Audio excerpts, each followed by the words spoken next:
War તો હવે પૂરું થશે એવું દેખાઈ રહ્યું છે, પણ સૌથી મોટો પ્રશ્ન છે કે આ ડીલમાં ફાયદો કોને થયો. ચાલો સમજીએ. આ 19 તારીખે એટલે કે ફ્રાઇડેના સ્વિટ્ઝરલેન્ડમાં MOU સાઇન થવાનું છે.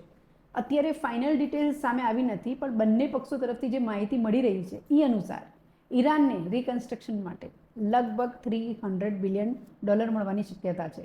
એટલે વોર પહેલાં જેવી સ્થિતિમાં પાછી જવાની તક મળી શકે છે. આ ઈરાન માટે પોઝિટિવ ગણાય. બીજું, ઈરાનના સેન્ક્શન હેઠળ અટકાયેલા ફંડ્સમાંથી એક ભાગ રિલીઝ થવાની ચર્ચા છે. આ પણ ઈરાન માટે ફાયદાકારક બની શકે છે. અને ત્રીજું, ઈરાનિયન ઓઇલ પરના કેટલાક સેન્ક્શન્સ રિલીઝ થાય તો ઈરાન ફરીથી વધુ સરળતાથી ઓઇલ એક્સપોર્ટ કરી શકશે. આ પણ એને એક મોટો ફાયદો છે.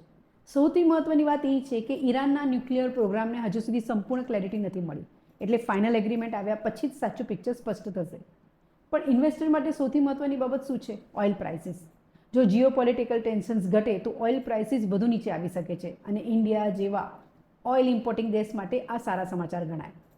લો ઓઇલ પ્રાઇસીસ એટલે ઇન્ફ્લેશન પર ઓછું દબાણ, રૂપી માટે સપોર્ટ અને ઇન્ડિયન ઇક્વિટીઝ માટે પોઝિટિવ સેન્ટિમેન્ટ.